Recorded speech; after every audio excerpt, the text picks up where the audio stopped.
जिला उधमपुर के चेरी पंचायत के किसानों ने प्रधानमंत्री किसान सम्मान निधि योजना की शुरुआत करने पर भारत सरकार को बधाई दी। किसानों का कहना है कि पिछली सरकार ने उन्हें कोई फायदा नहीं पहुंचाया था, लेकिन मौजूदा सरकार उनकी काफी सहायता कर रही है। उनका कहना है कि माली मदद मिलने से उन्हें बीज खरीदने में आसानी होगी।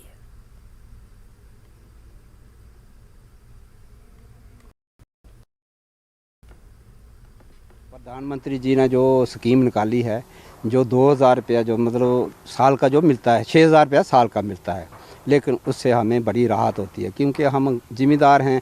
क्योंकि हमें खाद के पैसे नहीं मिलते थे, कभी बीज के पैसे नहीं होते थे, मतलब हम ले नहीं सकते थे। लेकिन अब प्रधानमंत्री जी ने जो स्कीम निकाली है, जिस स्कीम अच्छी है कि एक तो लोग बेकार नहीं रहते हैं, दूसरा लोगों को बीज के लिए और खाद के लिए पैसे मिल जाते हैं। किसी प्रधानमंत्री ने ऐसी स्कीम नहीं निकाली, लेकिन ये स्कीम अच्छी है, गरीबों के लिए अच्छी है स्कीम।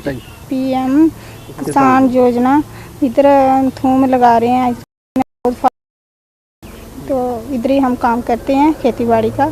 तो जो हमें 6000 रुपया साल का मिलता है, इसमें हमें बहुत फ़ायदा है।